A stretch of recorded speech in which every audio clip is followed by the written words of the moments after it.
meeting on school safety at the White House today as Congress moves to take action. President Trump winning some rare praise from the Senate's top Democrat for signaling he's open to changing our nation's gun laws.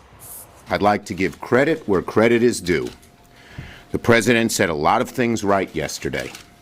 He seemed to strongly endorse universal background checks to ensure that people who shouldn't have a gun don't have access to one. Importantly, the president acknowledged that taking meaningful steps to improve gun safety is going to require bucking the NRA. So, the meeting and the president's comments were an encouraging step.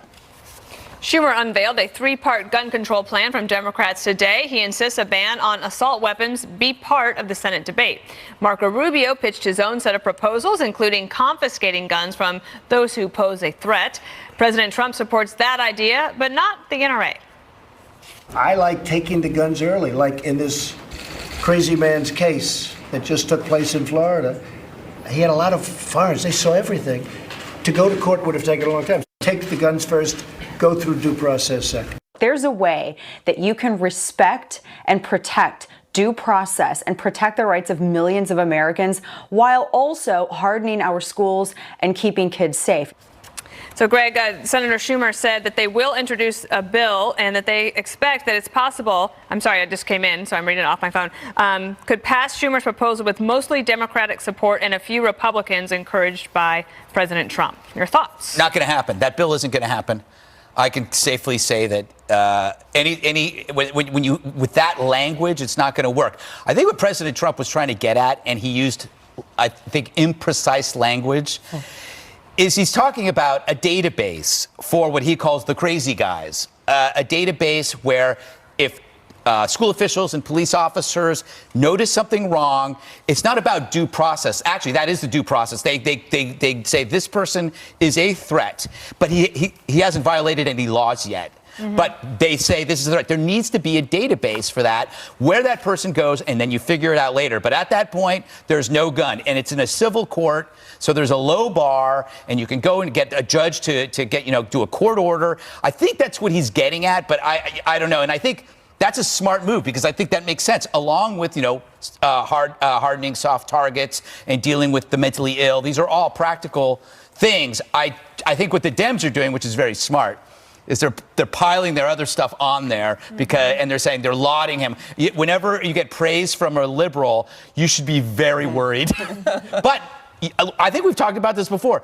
If there's a Republican who moves to the middle, it's going to be Trump because he's a populist. And when a populist hears somebody say, don't take away my guns, he'll say, I'm with you. And then if somebody else says, get those guns away from those creeps, he'll say, I'm with you. Because a populist is with the popular opinion. And if the population has two different opinions, he will say yes to both of them. Well, I think what's happening, too, is that, Jesse, there's the conversation that's happening in Washington, and that conversation might not actually lead to legislation, but there is movement in the states. So, for example, Rick Scott, the governor of Florida, they've passed a law to increase the age to 21 in terms of purchase, and he's going to dedicate $500 million to harden all the schools. That's a huge commitment for a state when you could spend it on a lot of other things. That's an enormous commitment, and he's feeling a lot of heat down there in Florida. It looks like he's doing the right thing so far. I do get nervous when Crying Chuck endorses something. It makes me run in the other direction.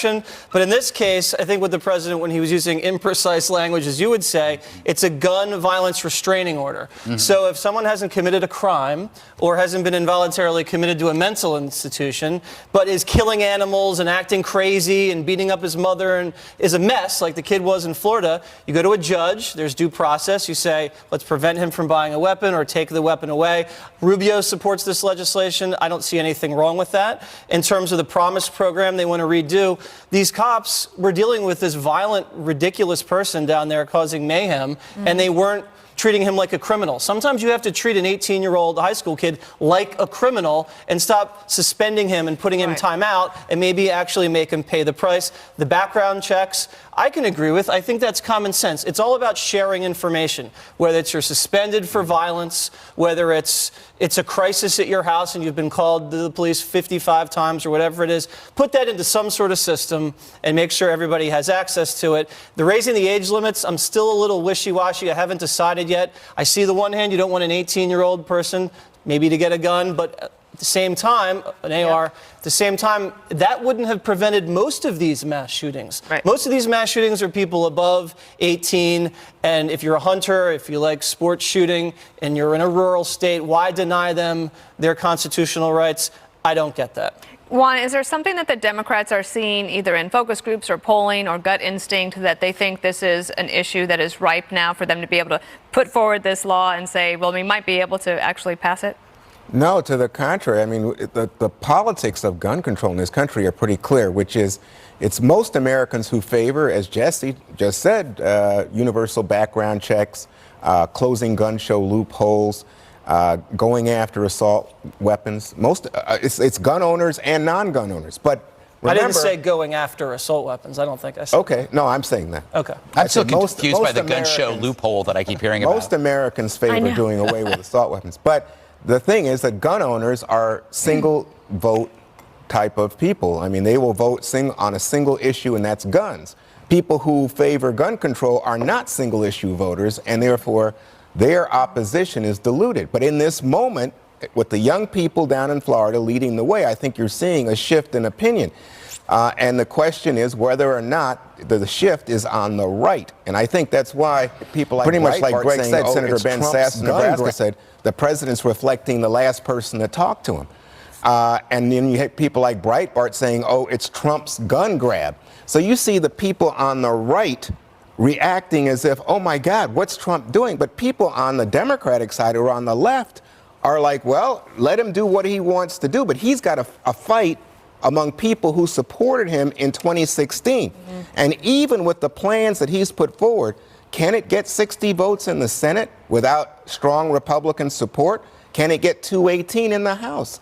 That's the question. That's Kimberly why I said that maybe if I'm not saying legislation can't pass this year, but it is unlikely, I think, that it would pass this year. But in the states, you're doing things, you're seeing things, and also the market is sort of dealing with some of this. Yesterday, Walmart said that it would no longer, that it was raising the age limit to 21 for its stores, and also Kroger said the same thing, which I didn't know that they sold guns maybe in there. some sense. I thought that was like a grocery store. Yeah, look, I think definitely something you said I found to be very interesting, which was maybe there is kind of like a bit of a shift, and perhaps maybe in some sense on the right, and certainly we're seeing a little bit with the president. He's trying to be very open-minded, listen to both sides, evaluate the situation, because perhaps with the young people that were so personally and tragically affected by this, it has changed a little bit of the tone and the willingness to listen, to try to do something better, because it's not politicians, although some of them were motivated in certain ways by different, parental ideology and whatnot. But that's what I think people are listening. Well, it's not this congressman or this Republican or this Democrat.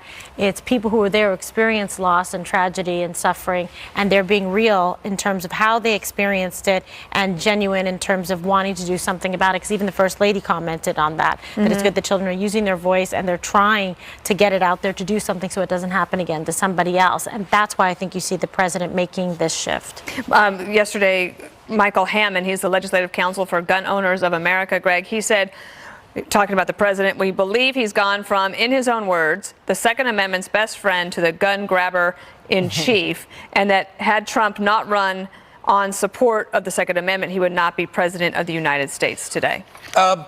Those could both be true. We Right. knew this when we talked on the 5. He had very, I would say, center liberal beliefs for a long time about guns, and then he went. He knew who he had to please. But this is what it's like when you get a populist, and for better or for worse, there are people who are very pro-populist, but you never know what the next day is going to bring because it's based on popular opinion. Here's my concern. What worries me is we're going to end up punishing law-abiding citizens, not just in guns though, but in other arenas. For example, if you think. If you decide to rig the system to make it harder for law-abiding citizens to get guns, you're not targeting the actual troubled, the nuts, right? The civil tax system targets the people who need to be targeted. You put them in a database. I'm seeing this happening with opioids right now. Donald Trump talking about suing the government suing pharmaceutical companies. So they're targeting law-abiding citizens because of a tiny percentage of abuse, right? They're going to go after the companies that create the drugs, and they're going to make it harder for cancer patients and people with illnesses to get opioids because there's abuse. Now, there's a small amount of abuse. It is a parallel argument to guns. The overwhelming majority of people who have guns are law-abiding citizens. The people that use legal medications are law-abiding people with cancer, with pain disorders. We are punishing people by creating by going after the system than actually going after the system abusers. Well, I think we are going after the idea that there's been such a proliferation of guns in American society. But so has there been our medications? generation. But do you see my point? No, I got there your is a point, but I'm just proliferation saying of legal medications. There's a difference between a medication that actually has a purpose in terms of healing your body. A gun has a purpose. Well, a gun It might does. have a purpose in terms of, you could say, self-defense, for example. Right? It is. But I'm saying to you that Like a in drug. other societies, people are able to defend themselves, and we have a problem with mass murders in the society. It's been on the decline. You know that since the 90s. But Okay, anyway. my argument is that There's when that you point. get the gun owners of America, which is to the right of the NRA, don't Yeah. forget that. Right. They're more radical than the NRA on guns. So they are now putting pressure on the NRA. So can the NRA say, you know what, Mr. President, as apparently that's what he said they told him in the lunch, we're willing to do something. We understand we want to make our nation safer, Yeah. our children safer, as Kimberly was saying. But can they say that out loud without getting, whiplash We'll have to see. from the gun owners? We'll have to see. We'll keep talking about it, of course. Ahead, Vladimir Putin calls on the world to listen up to his big nuclear announcement. Just because you know you can, never gonna learn there's no such place as when the rains came down in the hollow. Vladimir Putin loves to flex his muscles, and today he did so again, pumping up Russia's military might in his annual State of the Nation address. He now claims his country has nuclear weapons that cannot be intercepted, rendering NATO's missile defense system as useless. Russia was and remains a big nuclear state. But no one wanted to speak with us constructively. No one has listened to us. You listen to us now. Any use of nuclear weapons against Russia and its allies, small or medium or any strength, will be perceived as a nuclear attack on our country. The response will be immediate and with all due consequences. The Pentagon says it's watched Russia's advancements with nuclear missiles for a very long time, and the White House commented today. President Putin has confirmed what the United States government has known all along, which Russia has denied. Russia has been developing destabilizing weapons systems for over a decade in direct violations of its treaty obligations. America is moving forward to modernize our nuclear arsenal and ensure our capabilities are unmatched. Okay, so this was big news today, and you saw throughout all the networks talking about Russia's nuclear capability, whether or not the United States has an adequate and up-to-speed defense system against some of these missiles. And that's one of the things that President Trump is trying to do, is get us up to speed, because that's in large measure a lot of time what people have credited having this kind of, mutual respect situation with Russia, because we have the capability to do something about it and to prevent Russia against will it. never We'll change. go to you, We Mr. knew this. Russia. All right. Well, I am Mr. Russia, as you know. Russia will never change. We knew this. It was why Ronald Reagan was way ahead of his time with SDI. Yes, Strategic Defense Initiative. And my favorite. everybody on the left in the media thought SDI, they demeaned it. They called it Star Wars. I wish we'd pursued that. But there is a difference between Russia and the rest of the world. It's called rationalism. They understand the concept of mutually assured destruction. Yep. It's a concept that all rational actors around the world understand. You're not going to blow us up, but we're not going to blow you up, so let's just call the whole thing off. However, there are people who seek to end the earth, for the promise of heavenly reward. They are not rational. ISIS is now spreading to other vulnerable regions around the globe. There's nothing more dangerous than a toxic ideology that regenerates indefinitely and is okay with destroying the world, because to them that's a reward. There's no mutually assured destruction argument with them. That's scary. So we have to think beyond missiles from Russia, start thinking about cyber terror, which is a big deal, because that can make you think there's a missile attack, and the attempt to paralyze our power grid, which would cause us to turn on each other. There is a reason why there are internet billionaires and Silicon Valley billionaires buying land and moving to New Zealand. All right, so Dana, what did you make of Putin's comments, and then just if you can comment on the United States, readiness and sort of our strategy? Yeah, well, I think, in the last 8 years, we had a president who really wanted to try to believe that there could be a nuclear-free world. Like, that's the goal, and it's just so unrealistic. And the military, Adam Kinzinger, the congressman from Illinois, was on my show today, and he said, we are not prepared. And I said, well, that's not very reassuring, although he did say that our defenses could overwhelm Putin, so it's not that big a deal. I do think that Putin is feeling a lot of heat. He has an election coming up, and obviously he's going to rig it, but he looks pretty small, because if you think about 10 days ago, on February 7th, the United States military absolutely kicked his rear end in Syria. There was many Russian mercenaries that were sent to Syria.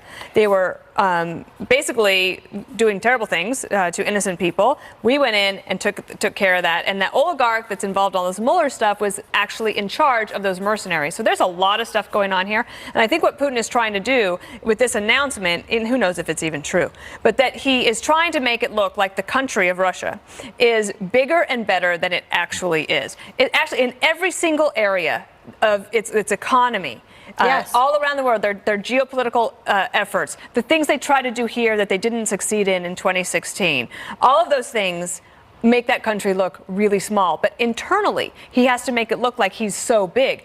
One thing that's changing, though, when those social media posts started going up after those mercenaries were killed, he can't stop that. And so he has to figure out a way to try to prevent people from getting information. And the best way to help the people of Russia is to get them more information. We should hack Putin's election so Trump wins. Now, that would be clever, huh? Well, some of the people would like to send him over to Russia, right, Juan? Okay, so what do you make of this, Jess? This is for domestic consumption. Putin's the new Bowflex? Yeah, that's right. Although only Juan wants to see Putin shirtless. The basic premise here is that they've designed these kind of tactical nuclear weapons where they can avoid a straight line. It doesn't go in a straight line, so it's harder to defend. That's fine. The missile defense system that we have in Anchorage, Alaska, and in Eastern Europe, mostly designed for one thing that's changing, though, when those social media posts started going up after those mercenaries were killed, he can't stop that. And so he has to figure out a way to try to prevent people from getting information. And the best way to help the people of Russia is to get them more information. We should hack Putin's election so Trump wins. Now, that would be clever, huh? Well, some of the people would like to send him over to Russia, right, Juan? Okay, so what do you make of this, Jess? This is Putin flexing. I agree with both of you guys. This is for domestic consumption. Putin's the new Bowflex? Yeah, that's right. Although only Juan wants to see Putin shirtless. The basic premise here is that they've designed these kind of tactical nuclear weapons where they can avoid a straight line. It doesn't go in a straight line, so it's harder to defend. That's fine. The missile defense system that we have in Anchorage, Alaska, and in Eastern Europe, mostly designed for one or two missiles or from rogue regimes. They've always felt that it was a threat to them. It kind of was to a certain extent, but like Greg said, if they're going to shoot 6, we'll shoot 7, we're all dead, doesn't matter. We're both rational actors. This is going to cost the Russians a lot of money. They don't have a lot of money. So I think this is a waste of money for them. But this is all about prestige, and Putin want to be back like he was during the Cold War. President Obama scrapped our tactical nuclear weapons, took them off the warships, and now President Trump has said we want to design 2 new tactical nuclear weapons, one on a submarine, one on a Navy warship, and I think that was a response to President Trump's designs there. It's funny to hear the Democrats not say much about this. You know, when there's a few bots around causing trouble, it's a Cold War. Right. But now they want to spend billions on missiles that can take out the entire country. I haven't heard Adam Schiff say anything. I haven't heard Craig Chuck say anything. Where are the Democrats when there's an actual threat to national security from Russia? I'll let Juan respond. Oh, I'd be glad to. How generous and benevolent of but you. the thing about it, Kimberly, is Yes. I love listening to him. Yes. Yes, it's like You've it's like a become very song. zen lately. Well, the thing is, you just got to let the man have his moment. Yes. right. You know, I think the it's 'cause Trump also you message have must go out. his mom on your side. Yeah, so you're that's a good feeling point. strength in numbers. That's a good point. By the way, I think it was Hillary Clinton who was tweeting this very day, and I believe she's a Democrat, about the president's failure to go at Russia and Putin. But you know why for she did having that. violated, right? You for know having why she did that. Hillary Because was she so said tough on nothing. Russia, Juan. She said nothing. He Red said line. nothing in terms of giving directions to the U.S. government to prevent a repeat of Russian interference in the next election.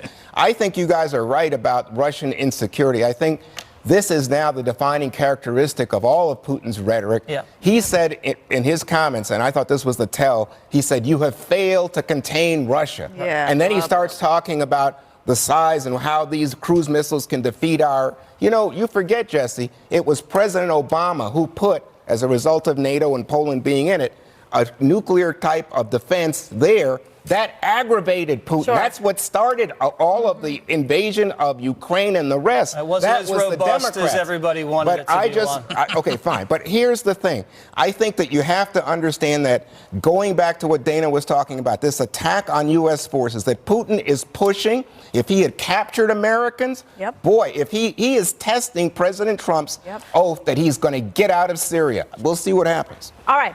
Attorney General Jeff Sessions dining out with his top aides after he got a very public thrashing from President Trump. Was he trying to send a message or was he just hungry? Next.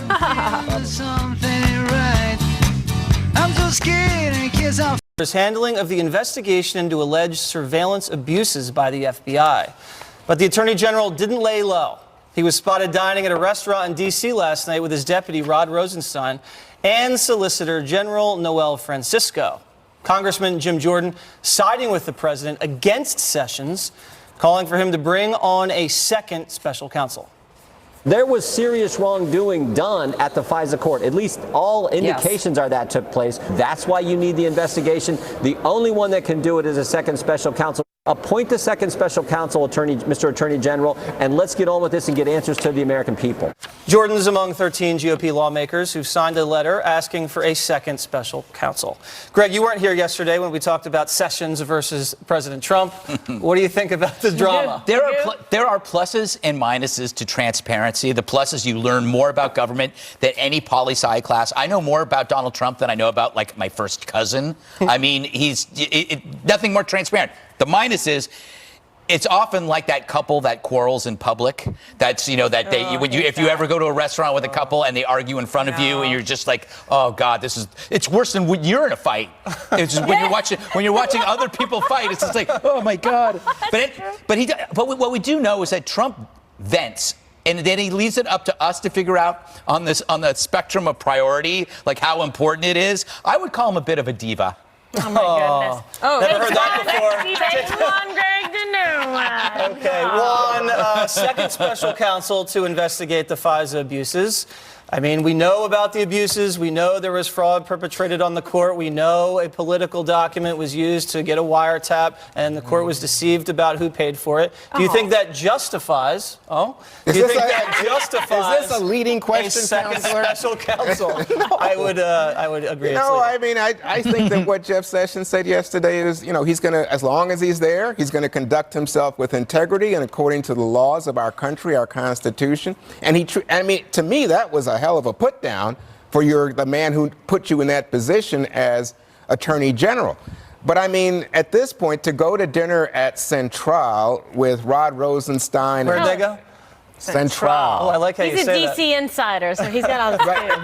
But you know what's funny It's about French that? for center. It's right across from the Trump Hotel. Ooh, It's so literally. they dissed the Trump Hotel. Oh, Okay. yeah. But He couldn't get reservations. Sessions couldn't get reservations. yeah, no. Sorry, Attorney General, it's all booked. That's pretty good. He even tried on open table. Yeah, you're not getting in here. Magoo here. Oh my God! No, if he had said this is Magoo here, he might have gotten in.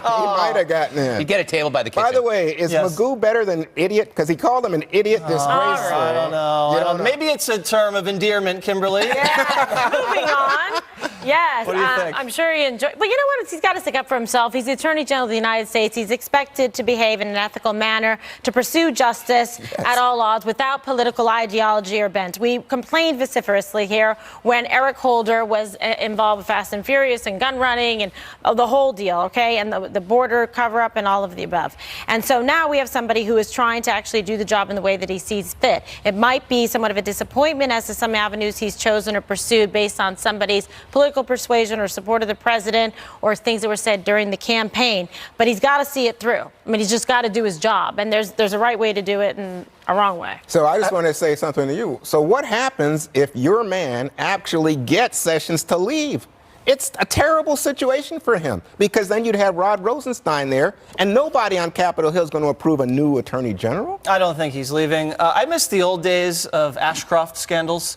Those were much different than these. Like you mean the curtains? Yeah, the curtains over the chest of the statue.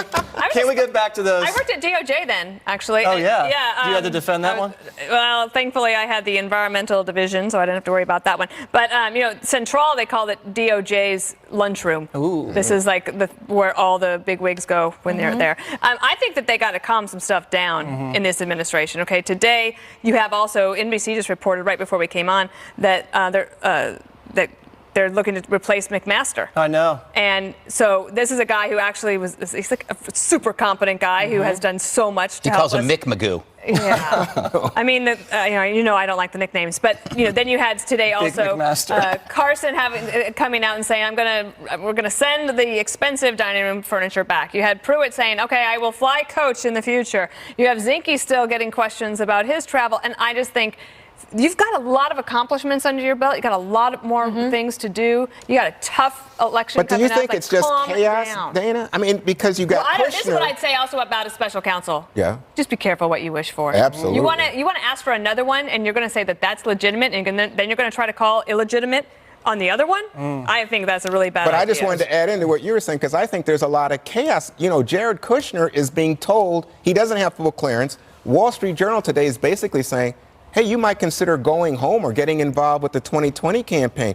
Taking Hope Hicks away, taking Jared Kushner away, that poor president, he's isolated. Well, it was a lot more chaotic in the summer. Remember those days? I'm sure you feel very bad, Juan. Yeah, I can tell by the sincerity of your concern. No, my thing is there's chaos in the White House. Look, we talk about no. I've done the math. It's the same pace of attrition, or is it attrition? Is that how you say it? As The Apprentice. If you do by proportion of time, The Apprentice was one firing a week. The White House is one a month average, and by percentage of time, that's exactly 1 to 1. All right, happy Infrastructure Week, everybody. If you want quality of life, don't move to Greg's favorite state. He'll tell you why next.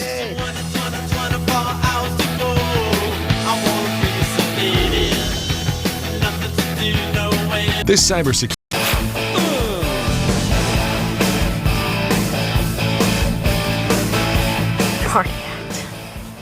It's a case where being number one means really you're number two.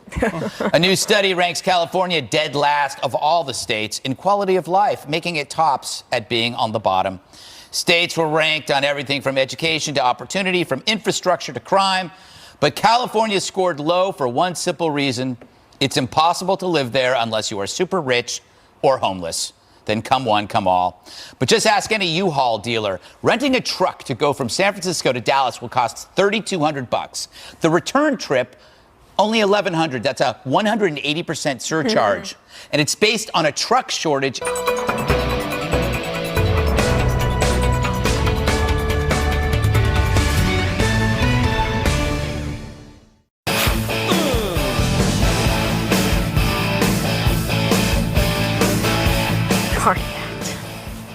It's a case where being number one means really you're number two.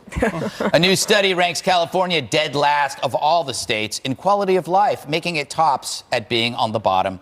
States were ranked on everything from education to opportunity, from infrastructure to crime.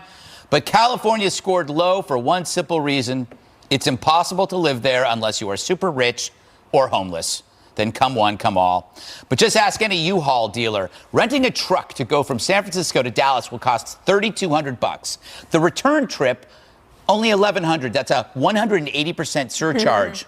And it's based on a truck shortage in California. because so many people are leaving one left-wing city to a more pragmatic, affordable one. So maybe Californians leaving California, they're the real dreamers.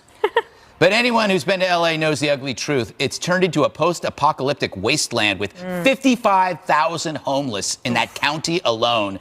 Massive encampments have enveloped Skid Row, under overpasses and streets nearby. SF isn't much better, spending millions last year on cleaning up human waste left on its streets by the homeless. It's odd. We're living in a time where Hollywood embraces dystopian fiction. They spend millions trying to recreate the look of life after nuclear war. I could save them some money. Just grab an iPhone and drive downtown. All right, I'm going to go to you, Juan. I never go to you first, so I thought it might be a time to ask this question. California has like the largest percentage of poor, yet massive government services. What does that tell you? What does that tell you, sir? That they're meeting the needs of the people? No, it's that they're not. Even with no matter how much money they have. I thought you said they have a huge homeless population and the government spends a lot of money dealing with the And poor. you have villages. Well, here's the thing. You know, one, I think that the real reason they ranked at the bottom is lack of human interaction from what I read. I read that too. Okay. So I'm just saying, I think that you were on target in saying it's like the rich. You can live a fabulous life in California, but if you're not rich, then your rent is too high. People don't interact, and it's not a communal type. Yeah, everybody's of place. driving. Everybody's into their own private space. So to me, I understand what you're saying, but I had a question for you. No questions, Why Greg. are conservatives delighting in California being ranked as the worst? Oh, no, I'm not. I think we like to be proven correct. Oh. That when you see massive liberal bureaucracies fail, we go, why didn't you listen to us? I'm sad that I have to leave California. I'm from there, Jesse. So you have income inequality, you have pollution and segregated neighborhoods. What have Republicans done to this? Oh, wait, no, it's run by Democrats. All the things Democrats say they're against, they're just stewing in their own state. Yeah. I've been to Skid Row. It was the scariest moment of my life. You know, I've been to every single neighborhood, south side of Chicago. I've been to Detroit, everything. I did not leave the car because they said it was so unsafe. A bunch of white guys with expensive cameras walked outside into these encampments. It's honestly like Armageddon. It's post-apocalyptic. You have zombies on drugs wandering around. There's needles everywhere. There's no law enforcement. It's lawless. It's chaos. It's dirty. It's infested with disease. It's the scariest place on earth. You'd think it was in a third world country. It's right next to City Hall. Yeah. And they tolerate it. Ironically, if you go to a Skid Row concert, it's actually enjoyable. Kimberly, Bay Area, sad. You're from the Bay Area, Yes, San Francisco. I was born and raised in San Francisco, so I'm a native. Yeah, it's very sad, I think, what's gone on there, because they think with the liberal politics that this is what love should look like, that you trash your city, that you allow anything goes, that you have sanctuary cities, you let the citizens get murdered, there's total lawlessness and no public safety. Who's and going to be also the no next public governor? Cleanliness. I think Gavin Newsom. I mean, you know, he's in a tight race with Antonio Villaraigosa, so we'll see. So it's going to be the battle of the. And I know he's not a typical liberal. But he was good when he was mayor of San Francisco. I was there, although that was part of the reason, right? Let's keep it on. Let's clean this up around here. But don't forget, the economy there is terrific. For right? some people, Juan. No, I'm just saying I think it's like the fourth best economy in the nation. Well, you got Silicon Valley and you got Hollywood. I want to get Dana. I lived in California, but in a different place. So I lived in San Diego for 3 years.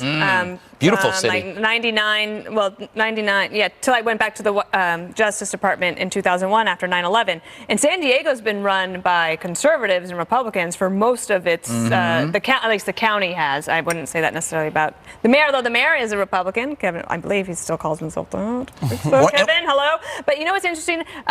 Democrats will say that Eric Garcetti, the current mayor of Los Angeles, they talk about him as a realistic candidate for president in 2020. Wow. He's very nice. Yeah, I get I worked for his father at Gil Garcetti, and I spent a lot of time at the family's house, and I lived with his sister, Dana, in Los Angeles. Yes. What is a small world, isn't it? Do you know anybody else? I gotta go. Well, in California, everybody. The one thing that could change Oprah's mind to run for president, it's me. I could change her mind. No, God sends a message.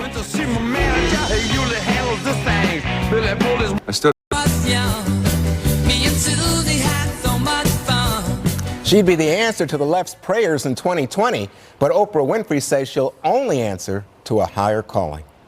When you have that many people saying something, I thought, well, gee, I've never in my life ever imagined that I would be in politics. And I've always said, no, no, no, no, no. I actually went into prayer about it. Like, God, if you think I'm supposed to run, you got to tell me. And it has to be so clear that not even I could miss it. So Kimberly, she says that billionaires are reaching out to her to say she can have money, people who want to run her campaign. What do you think? I think somebody I know wrote an article about it. Yeah, I wrote it. That's true. I did. Right? I did. So, Yeah. I mean, I think you're sort of making the case, right? Because people think that she's a strong candidate, that she's somebody that could be a contender. She's quite popular. She has a broad appeal to a number of different constituencies and probably across political lines. I think she would be a formidable candidate for any office that she decided to run for. I don't know how realistic it is, but I understand and appreciate that she's a woman of faith and prayer, and saying that she would look to it as a higher calling, a public service, and also wait to see if, God gives her the high sign. The high sign. She says they want God to make it very clear to her, Jesse. So, Jesse, can she count on your vote? I'm going to go with the big no, for the big O. But she must be mentally ill because she talks to God. According to Joey Behar, that's what that means. Remember, that's what she said about Vice President Mike Pence. I like Oprah. I like listening to Oprah. When I hear her voice, she kind of brings me in. You like her book club? No. It's a compelling matchup. I would obviously think so. I don't think she has the policy chops to run, but she definitely has a connection to the American people. Are you saying, well, why is that funny? Because you always say policy chops. She doesn't have the chops. What's her ISIS strategy? What's her entitlement reform strategy? What does she think about health care? Is she going to give everybody free health care? What was President Trump? That's what I want. No, he was steeped in policy for decades. Come on, Juan. I've seen this show before. Okay. Dana, so Kimberly was mentioning a piece I wrote, and I said, it's amazing to some people that black women are now hot in this regard as potential opposition to Trump in 2020, because you've got also Michelle Obama and Kamala Harris. What do you think of this? Well, I think that the idea that Michelle Obama wants to run for office is totally off kilter. Yeah. She does not. She does not want to go back to what she does not want that life. Kamala Harris, absolutely, she is positioning herself. I would just like to make sure that all the liberals, including those in the media, that made fun of George W. Bush for years and over-exaggerated a comment that he made that was very similar to what Oprah just said. For years, they wanted to destroy him for saying that God had told him to run. And when all of you praise Oprah for that, I'm going to call hypocrisy. Yes. Well, let me go to the Pope. Yes. What do you think about this prayer? He's the anti-Pope. No, that's why I call him the Pope. Anti-Pope. Great damned song, by the way. Juan, because you just claimed that black women are hot in terms of being a candidate for president. I'm glad you cleared that up. Liz Warren has announced she's black. Is that right? Yeah, she just did. She announced she's black. So Native American women. I'll stop there. All right, one more thing is up next.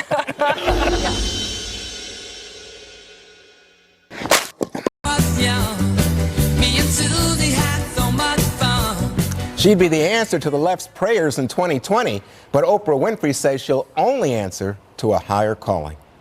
When you have that many people saying something, I thought, well, gee, I've never in my life ever imagined that I would be in politics. And I've always said, no, no, no, no, no. I actually went into prayer about it. Like, God, if you think I'm supposed to run, you got to tell me. And it has to be so clear that not even I could miss it. So Kimberly, she says that billionaires are reaching out to her to say she can have money, people who want to run her campaign. What do you think? I think somebody I know wrote an article about it.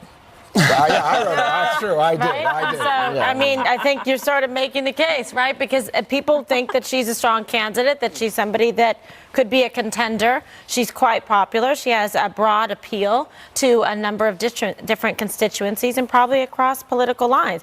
I think she would be a formidable candidate for any office that she decided to run for. I don't know how realistic it is, but I understand and appreciate that she's a woman of faith and prayer, and saying that she would look to it as a higher calling, a public service, and also wait to see if, God gives her the high sign. The high sign. She says they want God to make it very clear to her, Jesse. So, Jesse, can she count on your vote? I'm going to go with the big no, for the big O. But she must be mentally ill because she talks to God. According to Joey Behar, that's what that means. Remember, that's what she said about Vice President Mike Pence. I like Oprah. I like listening to Oprah. When I hear her voice, she kind of brings me in. You like her book club? No. It's a compelling matchup. I would obviously think so. I don't think she has the policy chops to run, but she definitely has a connection to the American people. Are you saying, well, why is that funny? Because you always say policy chops. She doesn't have the chops. What's her ISIS strategy? What's her entitlement reform strategy? What does she think about health care? Is she going to give everybody free health care? What was President Trump? That's what I want. No, he was steeped in policy for decades. Come on, Juan. I've seen this show before. Okay. Dana, so Kimberly was mentioning a piece I wrote, and I said, it's amazing to some people that black women are now hot in this regard as potential opposition to Trump in 2020, because you've got also Michelle Obama and Kamala Harris. What do you think of this? Well, I think that the idea that Michelle Obama wants to run for office is totally off kilter. Yeah. She does not. She does not want to go back to Washington. She does not want that life. Kamala Harris, absolutely, she is positioning herself. I would just like to make sure that all the liberals, including those in the media, that made fun of George W. Bush for years and over-exaggerated a comment that he made that was very similar to what Oprah just said. For years, they wanted to destroy him for saying that God had told him to run. And when all of you praise Oprah for that, I'm going to call hypocrisy. Yes. Well, let me go to the Pope. Yes. What do you think about this prayer? He's the anti-Pope. No, that's why I call him the Pope. Anti-Pope. Great damned song, by the way. Juan, because you just claimed that black women are hot in terms of being a candidate for president. I'm glad you cleared that up. Liz Warren has announced she's black. Is that right? Yeah, she just did. She announced she's black. So Native Rachel, American women. I'll stop there. All right, one more thing is up next.